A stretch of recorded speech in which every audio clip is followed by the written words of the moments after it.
এই নতুন করে কিছু বলানো, ওই কথাটা কিন্তু ঠিক বলেছে। কম্পিটিশন মানেই কিন্তু কঠিন গান নয়।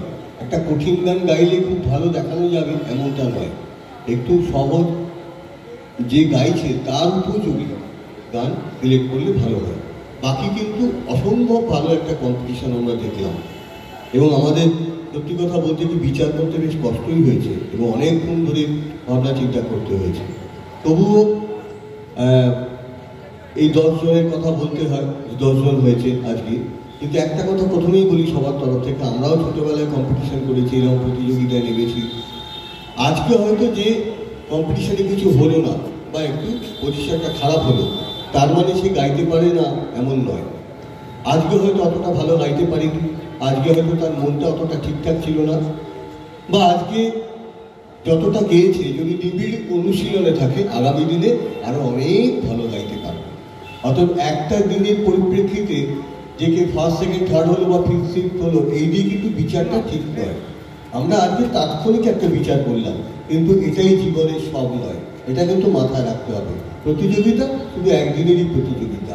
আবার ভালো করে নিবিড় অনুশীলনের মধ্যে থাকলে সে হয়তো অন্যদিন অনেক ভালো গাইতে পারে। হ্যাঁ, অতএব আমাদের যেটুকু যা মনে হলো তার বিচারে আজকের প্রেক্ষিতে আমরা ফলাফল বিচার করছি, কিন্তু এটা জীবনের সব নয়, বারবার বললাম। 10ম হয়েছে দৃষ্টি দাস। আমাদের গানগুলো মনে নেই, খাতাটা তো যদি থাকতো একটু পেপারটা নিলে গানগুলো বলতে পারতো। ওর পেপারটা তো গানগুলো বলা আছে, আমরা গানগুলো লিখে রাখছিলাম যে কে কি গাইছে। দৃষ্টি দাস, ঠিক আছে, একটু এখানে হাত নিয়ে আবার যা বলো, ঠিক আছে, হাত মেরে দাও তোমার দিকে।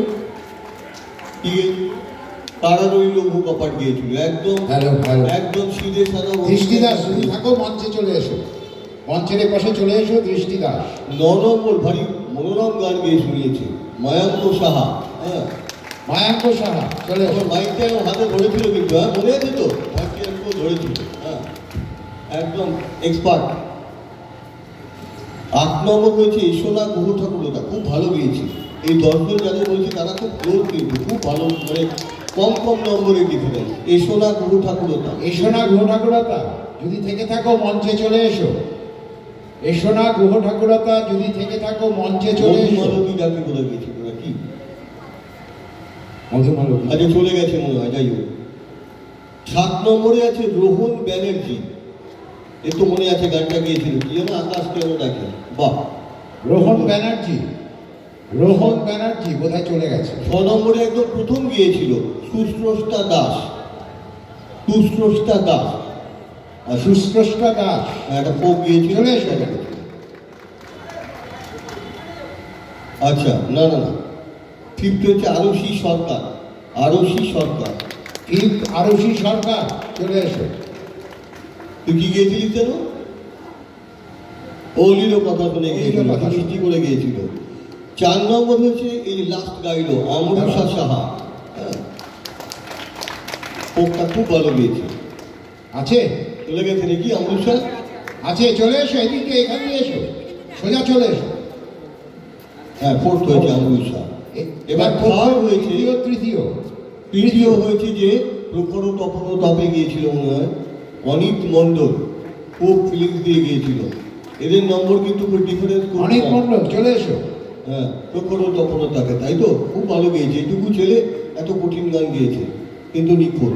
2nd হচ্ছে আরুষি চক্রবর্তী, কি গিয়েছিল? আরুষি চক্রবর্তী যদি থাকো চলে এসো, আস্তে আস্তে এসো। পথে এবার নাও সাজিও বাবা, এই গান তো আমি এখন ঠিক করে গাইতে পারবো কিনা সন্দেহ আছে, এত কঠিন তাদের গান। ভেরি গুড, খুব ভালো গিয়েছে। এবার প্রথম, আচ্ছা প্রথম যে হয়েছে সে এক্সেপশনালি ভালো। হ্যাঁ, একদমই ভালো। আমি জানি না একটু ম্যাচিউর্ড আছে হয়তো, কিন্তু এক্সেপশনালি ভালো। ওর গান প্রচণ্ড ভালো লেগেছে আমাদের। উপাসনা দত্ত, উপাসনা দত্ত চলে এসো, সোজা সামনে দিয়ে চলে এসো। উপাসনা তুমি ভালো করে গান করো, হ্যাঁ, গান নিয়ে অনেক ভালো করে চর্চা করো।